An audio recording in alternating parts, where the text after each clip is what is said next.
நடிகர் விஷ்ணு விஷால் மது போதையில் பிரச்சனையில் ஈடுபடுவது போன்ற சிசிடிவி காட்சிகள் வெளியாகி இருக்கின்றன. தொடர்பான கூடுதல் விவரங்களோடு இணைகிறார் செய்தியாளர் அன்பரசன். அன்பரசன், இந்த வீடியோ விவகாரம் என்ன? இதில் இருப்பது விஷ்ணு விஷால் என்பதை எப்படி உறுதிப்படுத்தியிருக்காங்க? விவரங்களை பதிவு செய்யலாம். வணக்கம் பல. நிச்சயமாக, அதாவது சென்னை கோட்டூர்புரம் நாயுடு தெருவில் ஒரு அடுக்குமாடி குடியிருப்பு இருக்கிறது. இந்த அடுக்குமாடி குடியிருப்பின் 2வது தளத்தில் கடந்த 4 மாதமாக நடிகர் விஷ்ணு விஷால் இந்த 2ஆம் தளத்தை வாடகைக்கு எடுத்து அதில் அலுவலகம், அதாவது சினிமா தொடர்பான அலுவலகம் மற்றும் உடற்பயிற்சி கூடங்களை அமைத்து அங்கேயே கடந்த 4 மாதங்களாக தங்கி வருகிறார். இந்த நிலையில் அவரது 2ஆம் தளத்திற்கு கீழே முதல் தளத்தில் தொழிலதிபர் ரங்கபாபு என்பவர் தனது குடும்பத்துடன் வசித்து வருகிறார். கடந்த 4 மாதங்களாக அந்த தொழிலதிபர் ரங்கபாபு என்பவருக்கும் நடிகர் விஷ்ணு விஷாலுக்கும் இடையே கருத்து வேறுபாடு இருந்ததாக கூறப்படுகிறது. இந்த நிலையில் தான் நேற்று இரவு ரங்கபாபு என்பவர் 100க்கு கால் செய்து உடனடியாக போலீசார்களை வரவழைத்து தனது வீட்டின் 2ஆம் தளத்தில் வசித்து வரும் நடிகர் விஷ்ணு விஷால் என்பவரும் மது போதையில் தன்னிடம் தகராறில் ஈடுபட்டு வருவதாக அவர் தெரிவித்திருக்கிறார். இதன் அடிப்படையில் உடனடியாக சம்பவ இடத்திற்கு விரைந்த போலீசார்கள் இருவரையும் கூப்பிட்டு விசாரித்திருக்கிறார்கள். அதாவது அந்த சிசிடிவி காட்சிகள் தற்போது வெளியாகி இருக்கிறது. அந்த சிசிடிவி காட்சியில் முதல் தளத்தில் வசித்து வரும் தொழிலதிபர் ரங்கபாபு என்பவருக்கும் 2ஆம் தளத்தில் வசித்து வந்த நடிகர் விஷ்ணு விஷால் என்பவருக்கும் இடையே வாக்குவாதம் இருந்து பிரச்சனை ஏற்படுவது நன்றாக தெரிய வருகிறது. இந்த நிலையில் தான் போலீசார்கள் தற்போது இந்த புகார் குறித்து விசாரணை மேற்கொண்டு வருகிறார்கள். தொழிலதிபர் ரங்கபாபு நம்மிடம் தெரிவித்த போது, கடந்த 4 மாதங்களாகவே நடிகர் விஷ்ணு விஷால் என்பவர் மது குடித்துக் கொண்டும் தனது நண்பர்களுடன் வந்தும் இங்கு சத்தமான முறையில் பாட்டுகளை வைத்துக் கொண்டு ஆட்டம் பாட்டம் கும்மாளமாக இருப்பதாகவும், இதனால் அக்கம் பக்கத்து குடியிருப்பு வசதிகளுக்கு மிகுந்த தொந்தரவாக இருப்பதும், இது குறித்து பலமுறை நடிகர் விஷ்ணு விஷாலிடம் கூறிய போதும் அவர் இது குறித்து கண்டுகொள்ளவில்லை என அவர் நம்மிடம் பேட்டி அளித்திருக்கிறார். இது தொடர்பாக நாம் நடிகர் விஷ்ணு விஷாலை தொடர்பு கொண்டு பேசிய போது அவர் தான் அடுத்த கட்ட சினிமாவிற்காக சிக்ஸ் வைக்க வேண்டியிருப்பதால் தான் எப்படி மது அருந்த இயலும், இவர்கள் தொடர்ச்சியாகவே நான் ஒரு சினிமாக்காரன் என்பதால் தன்னை பழி வாங்குவதற்காகவே, அதாவது இந்த வீட்டை விட்டு தன்னை வெளியேற்றுவதற்காகவே இது போன்ற ஒரு நாடகத்தை திட்டமிட்டு அவர்கள் நடத்தியிருக்கிறார்கள் என்று நடிகர் விஷ்ணு விஷால் தரப்பில் அவர் கூறியிருக்கிறார். இது குறித்து கோட்டூர்புரம் போலீசார்கள், அதாவது இந்த புகாரானது தொழிலதிபர் ரங்கபாபு என்பவர் தெற்கு கூடுதல் ஆணையரிடம் ஆன்லைன் மூலமாக புகார் அளித்திருக்கிறார். இந்த புகார் குறித்து போலீசார்கள் தற்போது விசாரணை செய்து வருகிறார்கள். இந்த விசாரணை முடிவில் தான் தொழிலதிபர் ரங்கபாபு கூறியது உண்மையா அல்லது நடிகர் விஷ்ணு விஷால் கூறியது உண்மையா என்பது குறித்து நமக்கு தெரிய வரும். பாலா, நடிகர் விஷ்ணு விஷால் மது போதையில் அடுக்குமாடி குடியிருப்பில் ரகளை செய்ததாக சிசிடிவி காட்சிகள் வெளியாகி இருக்கிறது. தொடர்பாக காவல்துறையினர் விசாரணை நடத்தி வருகிறார்கள். விவரங்களுக்கு நன்றி அன்பரசன்.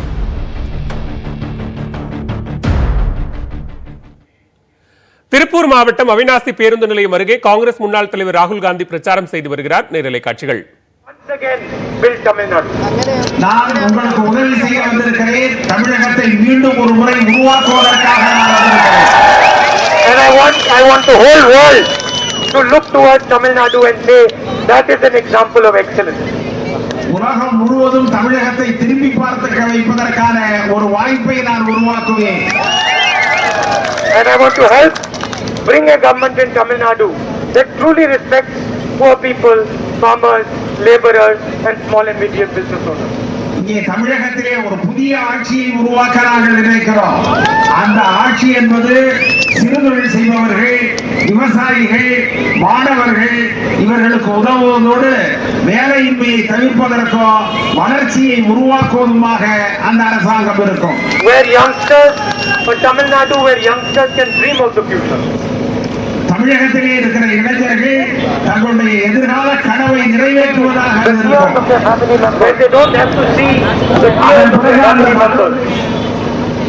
அதன் பிறகு அந்த மக்களுடைய அவர்களுடைய குடும்பங்கள் இருந்து கண்ணீர் வருகிறது. But where they see the smiles of their family members. அவர்களிடமிருந்து புன்னகையை நாம் எதிர்பார்ப்போம். So I have come here to tell you that I am at your service. நான் அதற்காக உங்களுக்கு உதவி செய்ய, உங்களுக்கு பணியாற்ற தயாராக இருக்கிறேன். And I will protect the Tamil interest.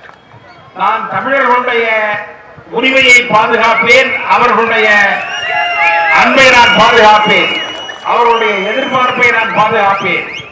If we say Tamil Nadu is India, then we have to say that India is Tamil Nadu.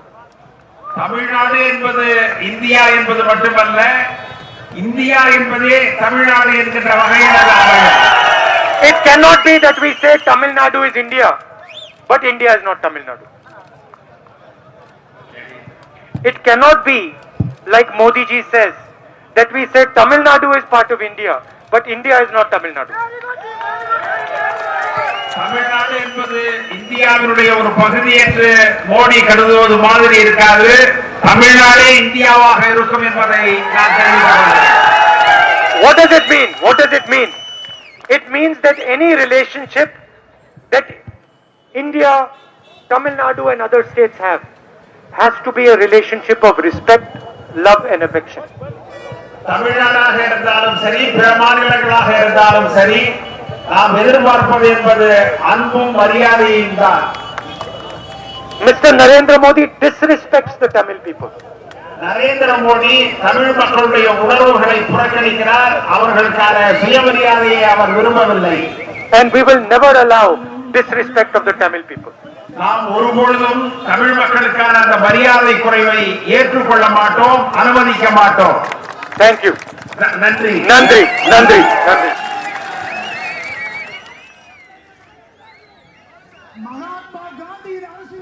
Tiruppur மாவட்டம் அவிநாசி பேருந்து நிலையம் சின்னியம்பாளையம் அருகே காங்கிரஸ் முன்னாள் தலைவர் ராகுல் காந்தி பிரச்சாரம் மேற்கொண்டு வருகிறார். இது தொடர்பான நேரலை காட்சிகளை பார்த்தோம். இலங்கை கடற்படையின் தாக்குதலில் உயிரிழந்த 4 மீனவர்களின் உடல்கள் புதுக்கோட்டை மாவட்டம் கோட்டைப்பட்டினம் கொண்டு வரப்பட்டன. கடந்த 18ஆம் தேதி புதுக்கோட்டை மாவட்டம் கோட்டைப்பட்டினத்திலிருந்து ராமநாதபுரத்தைச் சேர்ந்த 4 மீனவர்கள் நெடுந்தீவு அருகே மீன்பிடித்துக் கொண்டிருந்தனர். அப்போது ரோந்து பணியில் ஈடுபட்டிருந்த இலங்கை கடற்படையினர் படகை நீரில் மூழ்கடித்ததாக கூறப்படுகிறது. இதில் 4 மீனவர்கள் உயிரிழந்தனர். இதற்கு தமிழக மீனவர்கள் தரப்பில் கடும் எதிர்ப்பு கிளம்பிய நிலையில் இலங்கை காங்கேசன் துறைமுகத்திலிருந்து 4 பேரது உடல்களும் கப்பல் மூலமாக கொண்டுவரப்பட்டு இந்திய கடற்படையிடம் ஒப்படைக்கப்பட்டது. பின்னர் கோட்டைப்பட்டினம் கொண்டுவரப்பட்ட மீனவர்களின் உடல்கள் அவர்களது உறவினர்களிடம் ஒப்படைக்கப்பட்டது. தொடர்ந்து மீனவர்களின் உடலுக்கு சுகாதாரத்துறை அமைச்சர் விஜயபாஸ்கர், மாவட்ட ஆட்சியர் உமா மகேஸ்வரி, மணல்மேல்குடி ஊராட்சி ஒன்றிய குழு தலைவர் பரணி கார்த்திகேயன் உள்ளிட்டோர் அஞ்சலி செலுத்தினர்.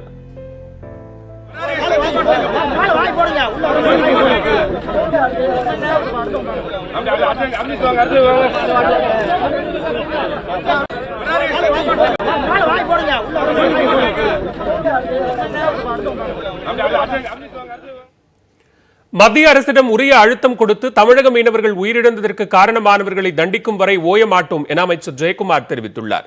நேதாஜி சுபாஷ் சந்திரபோஸின் 125வது பிறந்த நாளை முன்னிட்டு சென்னை மெரினா கடற்கரை காமராஜர் சாலையில் அவரது உருவப்படத்திற்கு மரியாதை செலுத்திய பின்னர் செய்தியாளர்களிடம் பேசிய ஜெயக்குமார், இலங்கை குழு நேர்மையாக விசாரிக்கும் என்ற நம்பிக்கை உள்ளதாக கூறினார். சம்பவங்கள் இனிமேல் எதிர்காலத்தில் நடக்கக்கூடாது என்று முதலமைச்சரை பொறுத்தவரை கண்டனத்தை தெரிவித்து மத்திய அரசுக்கு எழுதியிருக்கிறார்கள். எனவே இன்றைக்கு ஒரு குழு போடப்பட்டிருக்கிறது, இலங்கையிலே ஒரு குழு போடப்பட்டிருக்கிறது. ஸோ அந்த குழுவை பொறுத்தவரை ஒரு பாரபட்சம் இல்லாமல், ஏதோ கண் துடைப்பு குழுவாக இல்லாமல் தவறு செய்தவர்கள், அவருடைய இலங்கை கடற்படை தவறு செய்திருக்கின்றது. எனவே இலங்கை கடற்படையை தண்டிக்கின்ற வகையிலே அந்த குழு இருந்தால் நிச்சயமாக இலங்கை மீது ஒரு நம்பிக்கை ஏற்படும். இல்லை என்று சொன்னால் அது கண் துடைப்பு குழுவாக தான் ஏற்றுக்கொள்ளும். அப்படி இருக்கின்ற பட்சத்திலே நிச்சயமாக எங்களை பொறுத்தவரை விடமாட்டோம். மத்திய அரசிடம் தொடர்ந்து வலியுறுத்தி அதற்கு காரணமானவர்கள் தண்டிக்கப்படுகின்றவர் ஓய மாட்டோம்.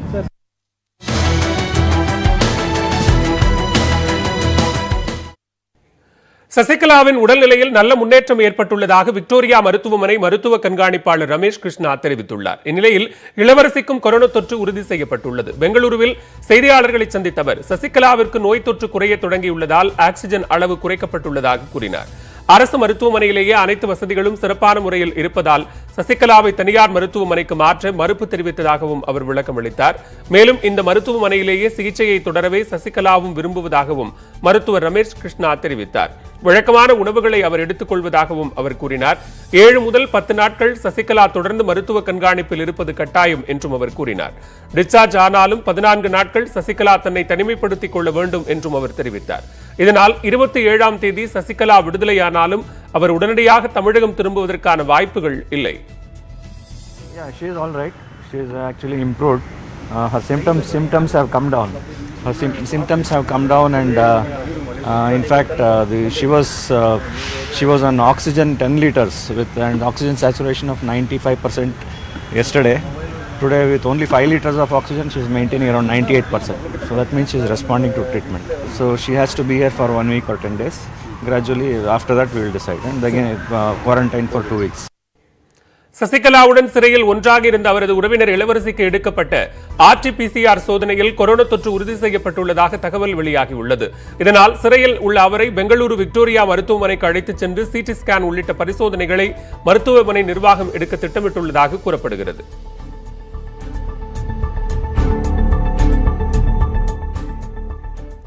வயது சிறிது, சாதனையோ மிக பெரிது. அப்படி இளம் வயதிலேயே தொல்லுயிரியல் துறையில் ஆர்வம் காட்டி சாதித்து வரும் அஸ்வதா குறித்து இன்றைய பைஜோ என்ஜினியர்ஸ் நிகழ்ச்சியில் இரவு 8:30 மணிக்கு காணலாம்.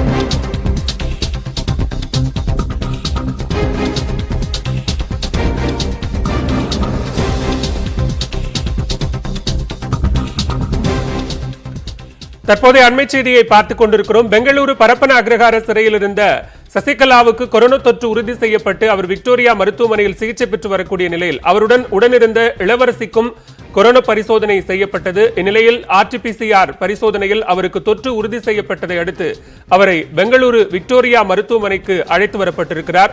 சிறை நிர்வாகம் அவரை விக்டோரியா மருத்துவமனையில் அனுமதித்து சிகிச்சை அளிக்க அனுமதி அளித்ததை தொடர்ந்து தற்போது இளவரசி பெங்களூரு விக்டோரியா மருத்துவமனைக்கு அழைத்து வரப்பட்டிருக்கிறார். தொடர்ந்து அங்கே அவருக்கு கொரோனாவுக்கான சிகிச்சைகள் அளிக்கப்படும் என்று தகவல்கள் வெளியாகியிருக்கின்றன.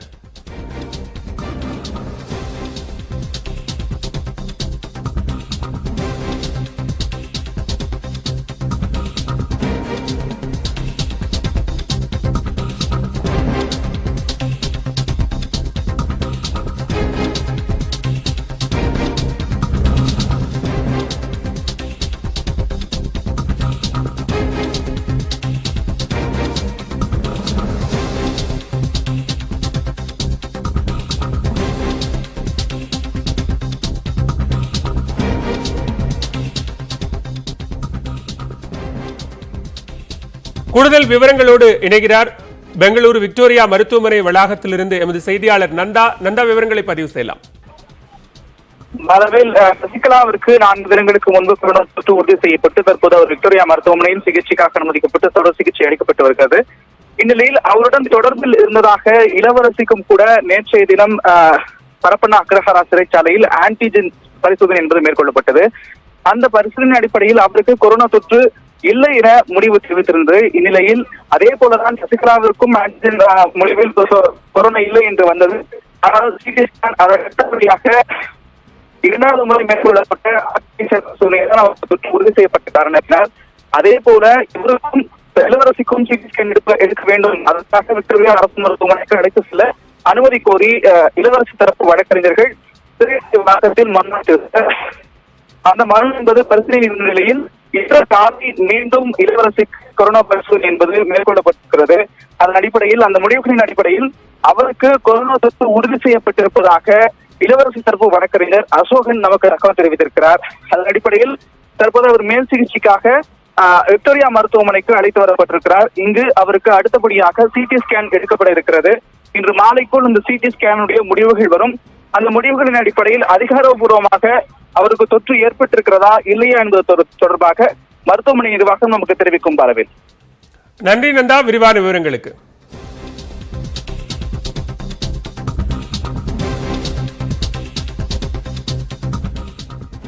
செய்திகள் தொடர்கின்றன. பனிப்பாறைகள் நிறைந்த இமயமலை சாரல் தொடங்கி உலகின் மிக ஈரமான காடுகள் அமைந்துள்ள மேகாலயா வரையும் அசாமில் உள்ள மகா பிரம்மபுத்திரா நதியில் தொடங்கி நிலத்தடி நீர் அருகி வரும் ராஜஸ்தான் மற்றும் தமிழகம் வரையும் வறண்ட குளிர் பாலைவன பிரதேசமான லடாக்கில் இருந்து உவர் சதுப்பு நிலங்கள் அடங்கிய டிராமன் வரை இந்தியாவில் நிலவும் தண்ணீர் பிரச்சனைகள் வெவ்வேறு முகங்களை கொண்டவை. அவற்றுள் சிலவற்றை தற்போது பார்க்கலாம். स्वच्छता और पानी,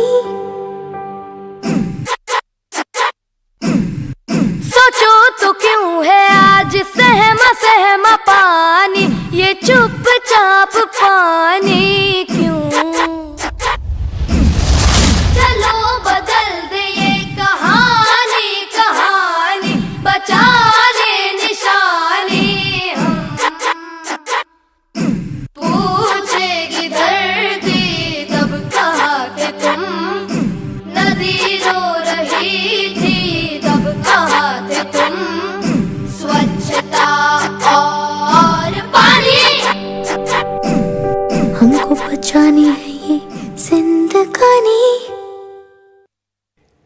தொடர்ந்து விரைவுச் செய்திகளை பார்க்கலாம். பேரறிவாளன் உள்ளிட்ட 7 பேர் விடுதலையில் விரைவில் நல்ல முடிவு வரும் என்று எதிர்பார்ப்பதாக துணை முதலமைச்சர் ஓ பன்னீர்செல்வம் தெரிவித்துள்ளார். இதுகுறித்து ட்விட்டரில் பதிவிட்டுள்ள அவர், பேரறிவாளன் உள்ளிட்ட 7 பேரையும் சிறையிலிருந்து விடுவிக்க சட்டப்பேரவையில் முதலில் அறிவித்ததும் அமைச்சரவையில் தீர்மானம் நிறைவேற்றி ஆளுநருக்கு பரிந்துரைத்ததும் அதிமுக அரசுதான் என்று கூறியுள்ளார்.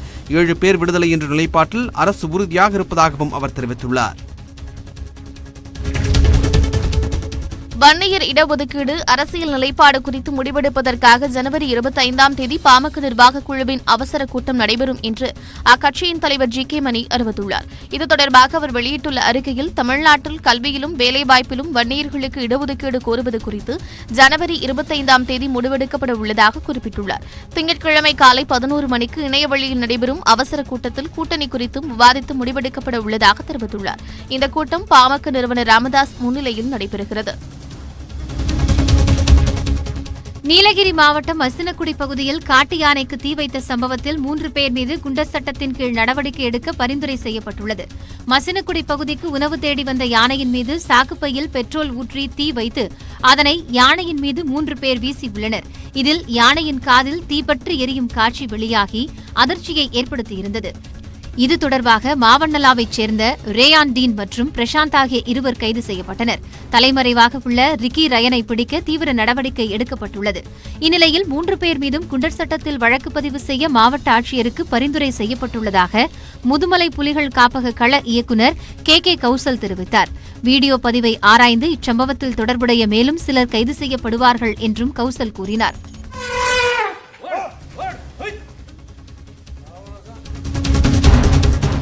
கொரோனா தடுப்பூசி போட்டுக்கொள்ள வராத சுகாதார பணியாளர்களுக்கு முன்னுரிமை வழங்கப்படாது என்று சுகாதாரத்துறை அறிவித்துள்ளது. தமிழகத்தில் சுமார் 4.5 லட்சம் சுகாதார பணியாளர்கள் கண்டறியப்பட்டு அவர்களின் விவரங்கள் கோவின் செயலியில் பதிவேற்றம் செய்யப்பட்டுள்ளது. இந்த நிலையில் கடந்த 7 நாட்களில் தமிழகத்தில் 1,18,000 பேருக்கு தடுப்பூசி போடும் திறன் இருந்தும் 51,651 பணியாளர்கள் மட்டுமே தடுப்பூசியை போட்டுக் கொண்டுள்ளனர். இதில் 50,584 பேர் கோவிஷீல்டு தடுப்பு மருந்தும் 1067 பேர் கோவாக்சின் தடுப்பு மருந்தும் போட்டுக் கொண்டனர். இந்த நிலையில் தடுப்பூசி போட்டுக்கொள்ள முன்வராத சுகாதார பணியாளர்களுக்கு முன்னுரிமை வழங்கப்படாது என்று சுகாதாரத்துறை தெரிவித்துள்ளது. டெல்லியில் விவசாயிகள் போராட்டம் என்கின்ற பெயரில் கம்யூனிஸ்டுகளும் நக்சல்களும் தான் கலந்து கொண்டிருப்பதாக தமிழக பாஜக தலைவர் எல் முருகன் விமர்சித்துள்ளார்.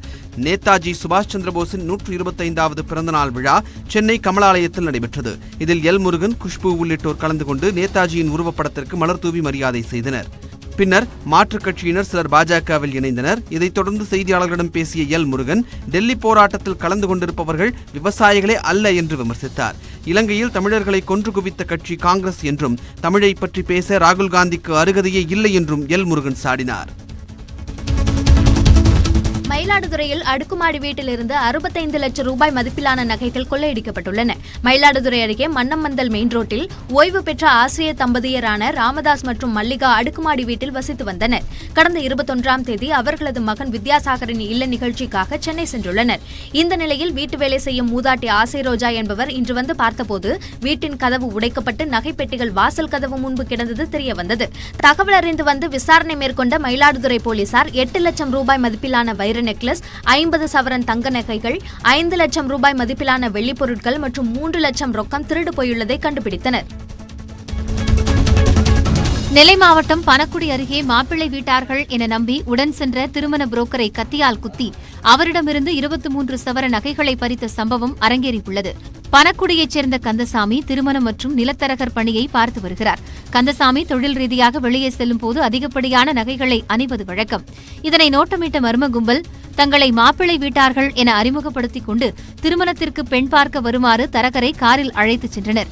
சிறிது தூரத்திலேயே கந்தசாமியிடம் கத்தியை காட்டிய அந்த கும்பல் நகைகளை தரும்படி மிரட்டியுள்ளது. கந்தசாமி தர மறுத்ததால் அவரை கத்தியால் குத்திவிட்டு 23 சவர நகையை பறித்துக் கொண்டு தப்பி ஓடினர். கேரள மாநிலம் கொல்லம் அருகே உள்ள துறைமுகத்தில் தமிழக மீனவர்கள் மீது அம்மாநில மீனவர்கள் தாக்குதல் நடத்திய காட்சி வெளியாகியுள்ளது. கன்னியாகுமரி மாவட்டம் தூத்தூர் பகுதியைச் சேர்ந்த மீனவர்கள் 10 பேர் தொப்பம்பட்டி மீன்பிடி துறைமுகத்தில் இருந்து நேற்று இரவு கடலுக்கு மீன்பிடிக்கச் சென்றனர். மீன்பிடித்துவிட்டு கரை திரும்பிய அவர்களை கேரள மீனவர்கள் சிலர் திடீரென சரமாரியாக தாக்கினர். இதில் 2 தமிழக மீனவர்கள் படுகாயமடைந்தனர்.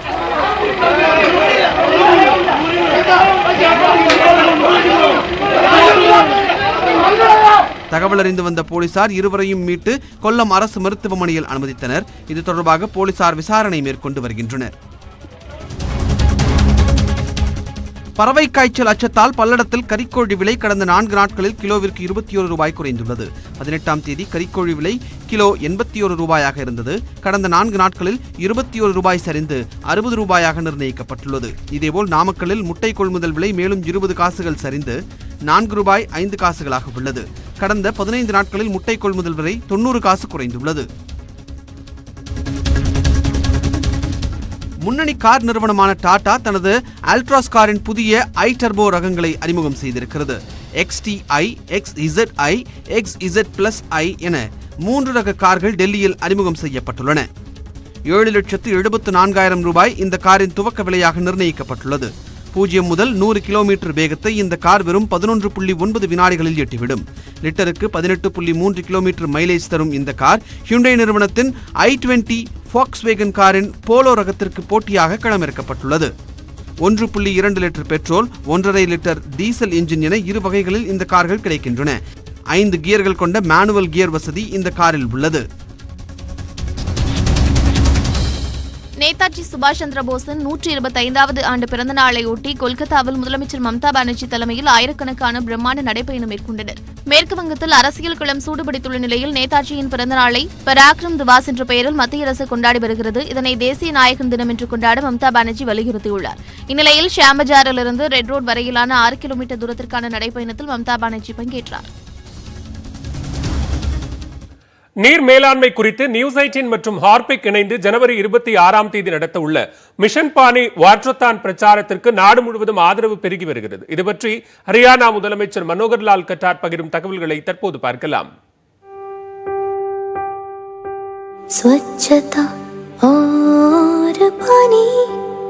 सरकार जल संरक्षण के लिए गंभीर व ठोस कदम उठा रही है, लेकिन ये काम नागरिक व सामाजिक संस्थाओं के सहयोग के बिना पूरा नहीं हो सकता। जल संरक्षण के प्रति जागरूकता पैदा करने के लिए हम सभी को आगे आना होगा, ताकि आने वाली पीढ़ियों के लिए जल बचाया जा सके। हमको बचानी है ये जिंदगानी। வணக்கம், இது ஜெய்ஹிந்த். தேசம், தீரம், தியாகம். நம்முடைய நாட்டையும் நம்மையும் காக்கும் ராணுவ வீரர்களின் வீரத்தையும் தீரத்தையும் தியாகத்தையும் போற்றும் நேரம்.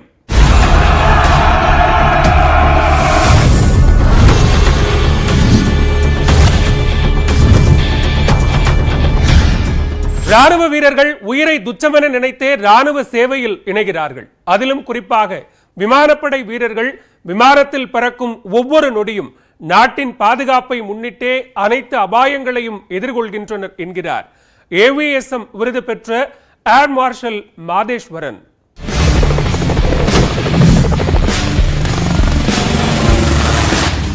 பள்ளிக்கு போகும் வயதில் காணும் கனவை வாலிப வயதில் நனவாக்கும் வாய்ப்பு கிடைப்பதும் அதை நிறைவேற்றிக் கொள்வதும் ஒரு வகையில் நல்வாய்ப்புதான். விமானப்படையில் விமானங்களை இயக்கி சோதிக்கும் விமானியாகி 40 வகையான விமானங்களை இயக்கும் ஆற்றல் பெற்ற மாதேஸ்வரன் விமானியாகி பணியில் சேர்ந்தது முதல் ஏர் மார்ஷலாக பதவி உயர்வு பெற்றது வரையிலான விமானப்படை அனுபவத்தை விவரித்தார். மிலிட்ரியில் risk is a natural process. Risk இல்லாமல் சோல்ஜரிங் பண்ண முடியாது. சோல்ஜரிங்களுடைய எசன்ஸே வந்து ரிஸ்க்கை ஃபேஸ் பண்ணுறது தான். அந்த மாதிரி பார்க்கும்போது விமானப்படையில் விமானத்தில் பறக்கிறவங்க ஒவ்வொன்றுமே ஒரு ரிஸ்க் ஃபேக்டர் ஹை. எப்போ வேணாலும் அந்த நல்லா மெயின்டைன் பண்ணுறோம், ரிலையபிலிட்டி இருக்குது. ஆனால் அதே மாதிரி எக்ஸசைஸ் பண்ணுறதெல்லாம் ரொம்ப ரிஸ்க் ஆன எக்ஸசைஸ் இன்வால்வ் ஆகிறோம். அதனால் ஒரு ரிஸ்க் எலிமெண்ட் எப்போவுமே மற்ற இதை விட அதில் கொஞ்சம் ஜாஸ்தி இருக்குது. அது ஆனால் அது வந்துட்டு ஒரு அட்வென்ச்சரிசம் மாதிரி நம்ம மனசில் உண்டாயிடுது. அதனால் அதை ஒரு டேஞ்சருங்கிற மாதிரி பார்க்குறது கிடையாது யாரும் நாங்கள்லாம். இது வந்து part and parcel of the job இல்லையா? அதில் ஒரு எக்ஸைட்மெண்ட் இருக்குது. நம்ம அது இப்போ ஒரு விமான ஸ்குவாட்ரனில் சேர்ந்த பிறகு பறக்காமல் இருந்தால் அந்த பைலட்டுக்கு அன்னைக்கு அந்த நாள் சரியில்லை. இன்னும் அந்த ஒரு டிமோட்டிவேஷன் ஆகிறதுக்கு வாய்ப்பு இருக்குது. அதனால் எப்போ வாய்ப்பு கிடைக்கும், எப்போ பறக்கணும், எவ்வளோ பறக்கணும், நிறைய பறக்கணும், அந்த மாதிரி ஒரு ஆர்வம் தான் எந்த பைலட்டுக்கும் இருக்கும். விமானப்படையில் 3200 மணி நேரம் பறந்து பல விமானங்களை பரிசோதித்து அவற்றை மேம்படுத்திய அனுபவம் பெற்றவர் ஏர் மார்ஷல் மாதேஸ்வரன். எல்லா விமானங்களும் பறக்கிறதுக்கு ரொம்ப ஒரு அழகான விஷயம். அது பறக்கிற பைலட்ஸ்க்கு அது எப்பவுமே அது டிஃபிகல்ட்டாக இல்லை சேலஞ்சாக டிஃபிகல்ட்டாக இருந்ததுன்னா அது ஒரு சேலஞ்ச். ஆனால் அதை ஓவர் கம் பண்ணி ஃப்ளை பண்ணுறதுங்கிறது ஒரு ரொம்ப அனுபவிக்கக்கூடிய ஒரு விஷயம். அதனால் எல்லா பைலட்டும் எந்த விமானம் பறக்க விருப்பப்படுவாங்க. 40 டைப்ஸ் நான் பறந்துருக்கேன்னா அது வந்துட்டு தொழிலில் மற்ற குவாலிஃபிகேஷன்ஸ்லாம் வந்து அந்த விதத்தில் நிறைய விமானங்கள் பறக்க வாய்ப்பு கிடைச்சிருக்கு. எல்லாம் மெஜாரிட்டிக்கு அது கிடைக்காது. ஏன்னா நான் ஒரு டெஸ்ட் பைலட் வேறு. டெஸ்ட் பைலட்டாக இருக்கிறதுனால டெஸ்டிங் பண்ணுறது அந்த ப்ராஜெக்ட்ஸ் மல்டிபிள் ஏர்க்ராஃப்ட் நாங்கள் பறக்க முடியும். ஆவரேஜாக மோஸ்ட் ஆஃப் த பைலட்ஸ் என்ன maximum 2 or 3 types of aircraft fly பண்ணுவாங்க அவங்க கெரியரில். இப்போ நான் முதல்ல கமிஷன் ஆகி போன உடனே ஹண்டர் ஏர்க்ராஃப்ட் ஃப்ளை பண்ணோம் கொஞ்சம். அதுக்கப்புறம் மேஜர் போர்ஷனுக்கு MiG-21 விமானங்கள், அதில் நிறைய வெரைட்டிஸ் வருது, அதெல்லாம் ஃப்ளை பண்ணோம். அப்புறம் இருந்து ஸ்விட்ச் பண்ணி ஜாகுவாருக்கு போனேன். அப்போ ஜாகுவார் இந்த மாதிரி தான் ஜென்ரல் கேட்டகரிஸில் இது பண்ணுவாங்க. ஏன்னா அது ஒரு விமானத்தை ஃபுல்லாக அதுலேயே எக்ஸ்பர்ட் ஆகி அதை எப்படி யூஸ் பண்ணுறங்கிற ஃபுல் எக்ஸ்பர்ட்ஸ் பில்ட் பண்ணி அப்புறம் அதில் எக்ஸ்பர்ட் ஆகி மற்றவங்களுக்கு டீச் பண்ணுறது, போர் தந்திரங்களை அதிலேயே டெவலப் பண்ணுறது, அதெல்லாம் ஸ்டேபிளாக ஒரு இதில் இருக்கிறவங்க அது பண்ணி ஆகணும். சில ஸ்பெஷலிஸ்ட் பீப்புள்ஸ் தேவைப்படுது. இப்போ எக்ஸ்பெரிமெண்டல் டெஸ்ட் ஃப்ளைங், புது வெப்பன்ஸை இன்டெகிரேட் பண்ணோம், புது விமானங்களை டெவலப் பண்ணோம், அவங்கெல்லாம் ஸ்பெஷலாக செலக்ட் பண்ணி அவங்கள டெஸ்ட் பைலட்டாக குவாலிஃபை பண்ணுவாங்க. அந்த மாதிரி இதில் நான் வந்ததுனால இது பண்ணுறது. விமான பயிற்சியின் போது ஏற்பட்ட தொழில்நுட்ப கோளாறு காரணமாக உயிர் தப்பிய சம்பவத்தை விவரித்தார் ஏர் மார்ஷல் மாதேஸ்வரன். நான் ஒரு MiG-21 விமானத்தில் 1982 அக்டோபர் 9 அப்போ அந்த ஒரு ஃபார்மேஷனுக்கு லீடராக நான் டேக் ஆஃப் பண்ணிவிட்டு மற்றவங்களை இது பண்ணும்போது திடீர்னு என்ஜின் கொளாராகி என்ஜின் போயிடுச்சு. அந்த ஃபைட்டர் விமானங்களில் என்ஜின் போயிடுச்சுன்னா அதுக்காக அதை உடனே ரிவைவ் பண்ண பார்ப்போம். அதுக்கு ஒரு குறிப்பிட்ட டைம், குறிப்பிட்ட ப்ராசஸ்க்குள்ளே அது ஆகணும். அப்படி ஆகலைன்னா உடனே டிசிஷன் எடுக்கணும்.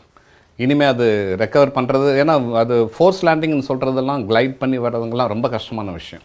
முக்கால்வாசி அதுவும் MiG-21 விமானங்கள்லாம் முடியாது. அது அந்த மாதிரி சமயம் அதுக்கு வேறு கண்டிஷன்ஸ் நிறையா தேவைப்படுது. அந்த கண்டிஷன்ஸ்லாம் அனலைஸ் பண்ணி குயிக்காக அந்த செகண்ட்ஸ்குள்ளே இது பண்ணணும். இப்போ எனக்கு அந்த மாதிரி ஒரு சுச்சுவேஷன் வந்து நான் எஜெக்ட் ஆகிற அந்த டைம் இன்டர்வல் வந்து 19 செகண்ட். ரியாக்ஷன் செகண்ட்ஸில் இருக்கணும். சுச்சுவேஷனை கிராஸ் பண்ணணும். உடனே என்ன நடக்குது, எது வரைக்கும் நம்ம இதில் இருக்க முடியும், எது வரைக்கும் இது ஹேண்டில் பண்ண முடியும். இந்த ஒரு ஸ்டேஜுக்கு அப்புறம் இது ஹேண்டில் பண்ணோம்னா டைம் வேஸ்ட் பண்ணுறோம், உயிருக்கு ஆபத்துங்கிறது அதெல்லாம் ஒரு ட்ரைனிங் ப்ராசஸ். அந்த ட்ரைனிங்கில் ரொம்ப நல்லா ட்ரெயின் பண்ணோம்னா கரெக்டாக அந்த ரியாக்ஷன்ஸ் ஆகும். இந்திய கடற்படை இந்தியாவின் அதிகப்படியான கடல் எல்லையை கண்காணிப்பது மட்டுமல்லாமல் மற்ற நாடுகளின் உறவுகளை பேணுவதிலும் முக்கிய பங்காற்றுகிறது. மாலத்தீவில் ஏற்பட்ட புயல் பாதிப்பை இந்திய கப்பற்படை உதவியால் சரி செய்ததை நினைவு கூர்கிறார் கமாடோ ஜெயபால். கடற்படையில் கப்பல்கள் கடலில் பாதுகாப்பாக சென்று வர வழித்தடம் உருவாக்குவதில் பணியாற்றிய கமாண்டர் ஜெயபால் இந்திய பெருங்கடல் முழுக்க பயணித்து கேப்டனாக கப்பல்களுக்கு வழிகாட்டி உள்ளார். அந்தமான் பகுதியில் உள்ள சிறு சிறு தீவுகளில் பணியாற்றிய அனுபவம் பெற்றவர். ரேங்க்ஸ்ன்னு வரும்போது எக்ஸிக்யூட்டிவ் பிரான்ச் அப்படின்னா அவங்க வந்து ஜென்ரலாக வந்து கேடட்டாக தான் ஜாயின் பண்ணுவாங்க. கேடட் ட்ரைனிங் முடிச்சுட்டு மிட்ஷிப்மன் ஆவாங்க. மிட்ஷிப்மனுக்கு அப்புறம் ஆக்டிங் சப் லெஃப்டினன்ட், தென் சப் லெஃப்டினன்ட், அப்புறம் lieutenant, lieutenant commander, commander, captain, commodore, rear admiral, vice admiral and admiral. Admiral தான் அவர் சீஃப் ஆஃப் நேவல் ஸ்டாஃப். நான் வந்து கமடோராக இருந்து ரிட்டையர் ஆனேன். அது கமடோர்னால் நிறைய பேர்த்துக்கு புரியறதே கிடையாது. ஏன்னா வந்து இங்கே தமிழ்நாட்டை பொறுத்தளவில் அந்த நேவி அவ்வளோவா வந்து ஒரு ஃபெமிலியராக இல்லை, நிறைய பேர்த்துக்கு தெரியறதில்ல அவ்வளோவா. கமடோர்னு சொன்னால் கொஞ்சம் முழிப்பாங்க. நான் உடனே என்ன பண்ணுவேன், நான் வந்து நேவியில் வந்து பிரிகேடியராக இருந்தேன் அப்படின்னு சொல்லி எக்ஸ்பிளைன் பண்ணுவேன். அதுக்கப்புறம் புரிஞ்சுப்பாங்க. ஏன்னா பிரிகேடியர் வந்து ரொம்ப எல்லாத்துக்கும் தெரிஞ்ச ஒரு ரேங்கு. ஆர்மி ரேங்கு பொதுவாகவே எல்லாத்துக்கும் நம்ம மக்களுக்கு நல்லா அதிக பழக்கப்பட்டது. நேவியும் ஏர்ஃபோர்ஸும் அவ்வளோ கிடையாது. அதனால தான் இதெல்லாம் 35 வருஷம் கிட்டத்தட்ட நான் நேவியில் இருந்திருக்கேன். அதில் ஒவ்வொரு நாளும் ஒவ்வொரு அனுபவம் தான். நீங்கள் ஒரு ஷிப்பில் இருக்கீங்கன்னா அது ஒவ்வொரு நாளும் ஒவ்வொரு அனுபவமாக தான் இருக்கும் எங்கே இருந்தாலுமே.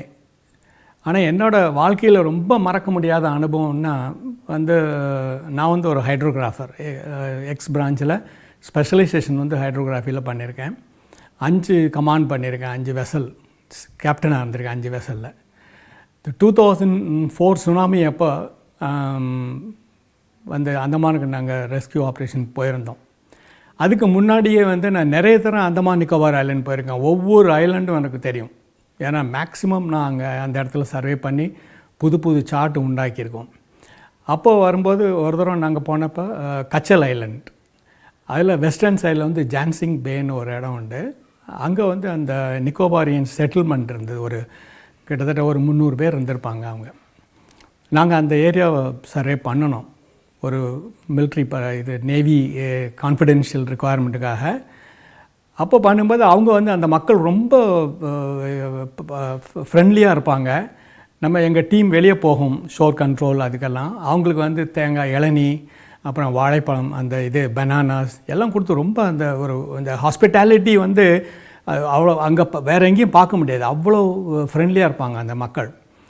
இது நான் டிசம்பர் 24க்கு அப்புறம் 2004க்கு அப்புறம் நான் அந்த ரிலீஃப் ஆப்ரேஷன் போயிருந்தப்போ அந்த இடத்துக்கு நான் போனேன். திரும்ப போய் பார்த்தீங்கன்னா அந்த கம்ப்ளீட் செட்டில்மெண்ட்டே ஃபுல்லாக வைப்ட் அவுட்.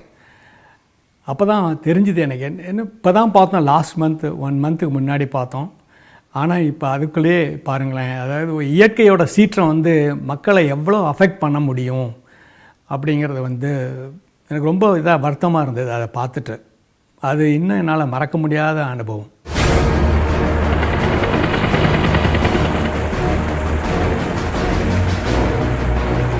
ஹைட்ரோகிராஃபின்றது வாட்டர் பாடிஸை மேப் பண்ணணும். சிம்பிளாக சொன்னால் இப்போது லேண்டில் பார்த்தீங்கன்னா மேப்ஸ் இருக்கும். இப்போ எல்லாமே கூகுள் மேப்ஸ் யூஸ் பண்ணுறாங்க நிறைய பேர். அதே மாதிரி கடலுக்குன்னு வரும்போது மேப் பண்ணணும், சார்ட். அந்த சார்ட்டு பண்ணுறதுக்கு ஹைட்ரோகிராஃபர்ஸ் தான் பண்ணுவாங்க. அது வேண்டிய டேட்டாலாம் கலெக்ட் பண்ணி அதுக்கப்புறம் அந்த சார்ட்டை ப்ரொடியூஸ் பண்ணினா தான் அந்த சார்ட்டில் இருந்த யூஸ் பண்ணி தான் மற்றவங்க அதை யூஸ் பண்ணி நேவிகேட் பண்ணி ஒரு பாயிண்ட்லேருந்து இன்னொரு பாயிண்ட்டுக்கு போக முடியும். சார்ட் இல்லாமல் போகவே முடியாது. நேவிகேஷன் பாசிபிளே கிடையாது. அதனால் நாங்கள் இப்போ நார்மலி என்ன சொல்லுவோன்னா ரொம்ப பெருமையாக சொல்லிப்போம், நீங்கள்லாம் போக முடியாத இடத்துக்கு நாங்கள் முன்னாடியே போய் அதை சார்ட் பண்ணதுனால தான் நீங்கள் இப்போ போகிறீங்க அப்படின்னுட்டு. நான் ஆஸ் அன் இன்சார்ஜாக இருந்தேன், ஷிப்பில் கேப்டனாக இருந்தேன். அது சார்ஜ் ஹைட்ரோகிராஃபிக் சர்வேயராக 5 ஷிப்பில் இருந்தேன். அப்படிங்கும்போது கிட்டத்தட்ட 60-70 சர்வேக்கு மேலே பண்ணியிருக்கேன் நான். அதில் ரொம்ப இம்பார்ட்டன்ட் சொல்லலாம், அது நம்ம தமிழ் மக்களுக்கு சொல்லணும் அப்படின்னா, எண்ணூர் போட்டு முதல்ல கட்டினப்போ அந்த ஃபஸ்ட்டு சார்ட்டு நான் தான் பண்ணினேன். பள்ளிக்கனவை வெற்றிகரமாக நிறைவேற்றி இந்திய கப்பல்கள் கன்னி வெடிகளிலிருந்து தப்பிக்க வழிகாட்டிய இந்திய கப்பற்படை கேப்டன் விஜய் சாரதி தனது கடல் அனுபவங்களை பகிர்ந்து கொள்கிறார். இந்திய கடற்படையின் பயிற்சிகள் கடுமையானவை மட்டுமல்லாமல் அனைவருக்கும் அனைத்து வேலைகளும் தெரிந்திருக்க வேண்டும் என்ற அடிப்படையில் அமைந்தவை என்கிறார் விஜய் சாரதி. ஐஎன்எஸ் டெல்லி அப்படின்னு ஒரு கப்பலில் சேர்ந்தேன் கேடட்டா. அங்கே ஒரு 6 மாதம். அதுக்கப்புறம் மிட்ஷிப்மேன் இன் ரேங்க்கு. கேடட்டாக இருக்கும்போது தோளில் எதுவுமே போட்டுக்க மாட்டோம், வெறும் பேண்ட் சட்டை எல்லாம் வெள்ளை தான். ஷிப்பில் வேலை செய்யும்போது ப்ளூ ட்ரெஸ் போட்டுருந்தோம், கெடட்ஸ் அப்படின்னு சொல்லுவாங்க. அங்கே 6 மாதம். அங்கே இருக்கும்போதே வெவ்வேறு என்னென்ன நேவியில் என்னென்ன பண்ணுமோ, இப்போ நமக்கு செயிலர்ஸ் எல்லாம் இருக்காங்க, நாங்கள் ட்ரைனிங் பண்ணது ஆஃபீஸர்ஸ்க்காக. இப்போ செயிலர்ஸ்க்கெல்லாம் என்ன பண்ணுவாங்களோ அதெல்லாம் நாங்கள் பண்ணணும். ஏன்னா நாளைக்கு எப்போ அவங்கள செயிலர்ஸை லீட் பண்ண போகிறோமோ, இப்போ அவங்களுக்கு ஒரு வேலை கொடுக்குறோன்னு வச்சுக்கோங்களேன், அவங்களாம் முடியுமா முடியாத நம்ம செஞ்சால் தானே தெரியும். அந்த ட்ரைனிங் நம்ம கொடுத்தாங்க டெல்லியில். இப்போ ஒரு ஷிப் கப்பலை பெயிண்ட் பண்ணோம் ஒரு ரோப்பில் தொங்கிக்கிட்டு அப்படின்னா, அதே மாதிரி நாங்கள் ரோப்பில் தொங்கிக்கிட்டு கட்டையில் உட்காந்துட்டு பெயிண்ட் பண்ணுவோம் ஆடிக்கிட்டு. இது மாதிரி பண்ணி இவ்வளோ நேரம் ஆகுதுன்னு நமக்கு தெரியும்.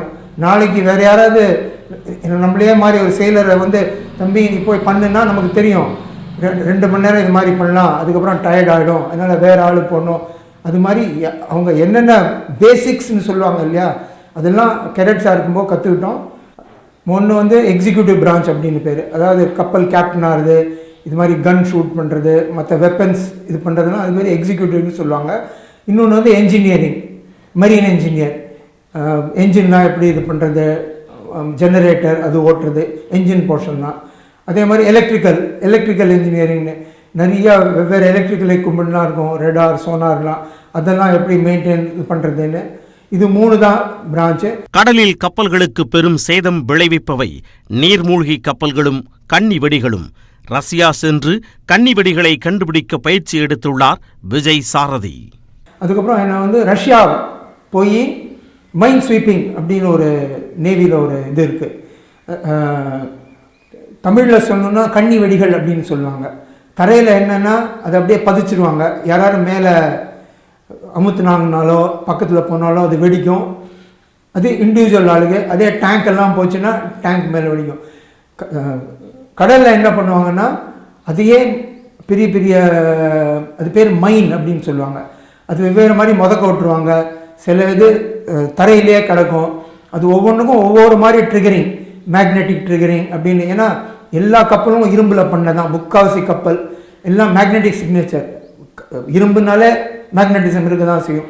அதுலேருந்து என்னென்ன மேக்னெட்டிசம் இருக்கோ அது ட்ரிகர் பண்ணி அந்த மைன் வெடிக்கும். அதனால் கப்பல் டேமேஜ் ஆகிடும். அதனால் என்ன பண்ணுவாங்க, இப்போ பெரிய பெரிய கப்பல்லாம் முதல்லே போய் டேமேஜ் ஆச்சுன்னா கண்ட்ரிக்கு லாஸ் தானே, அதில் நிறையா உயிர் சேதம்லாம் நடக்கும். அதனால் மைன் ஸ்வீப்பர் ஒரு சின்ன கப்பல் முதல்ல போகும். அது என்னென்னா அதோட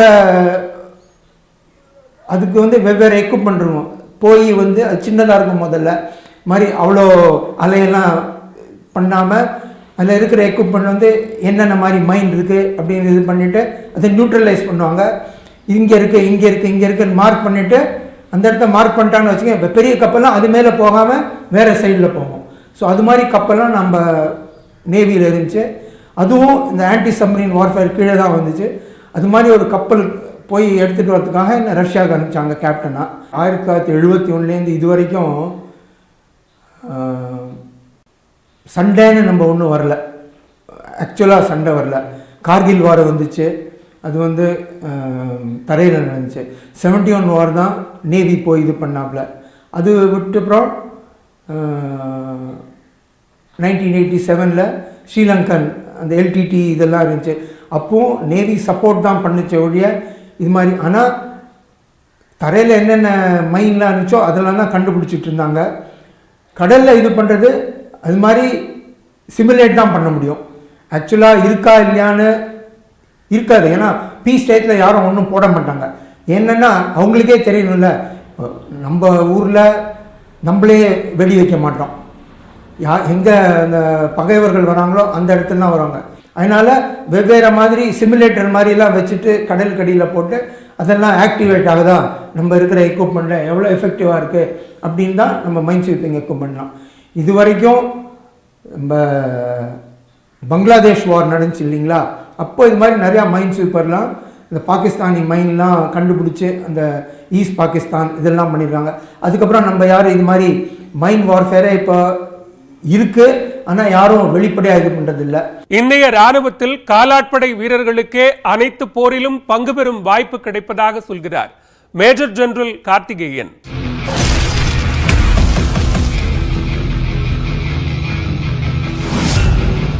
ராணுவ வீரர்கள் கடும் பனியிலும் வெயிலிலும் மழையிலும் பயிற்சியில் ஈடுபடுகின்றனர். அவர்களது வேலை கால நேரங்களுக்கு அப்பாற்பட்டது.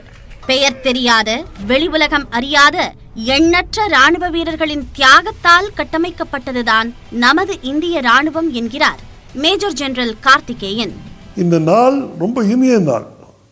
பொங்கல் பண்டிகை உங்க எல்லாருக்கும் தெரிஞ்சிருக்கும். உழவர் திருநாள், அறுவடையுடைய ஆரம்பமாகக்கூடிய நல்ல நாள். பொங்கல் இருக்குது, மாட்டுப் பொங்கல் இருக்குது, காணும் பொங்கல் இருக்குது, எல்லாமே இருக்குது. இதெல்லாம் நம்மளுக்கு நல்லா தெரிஞ்ச விஷயம்.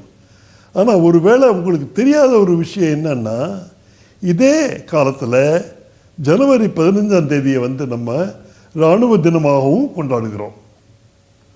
எப்படி ஒரு பெரிய ஒற்றுமை பார்த்தீங்களா? பொங்கல், இராணுவ தினம் ரெண்டுமே ஒரே டைமில் வருது.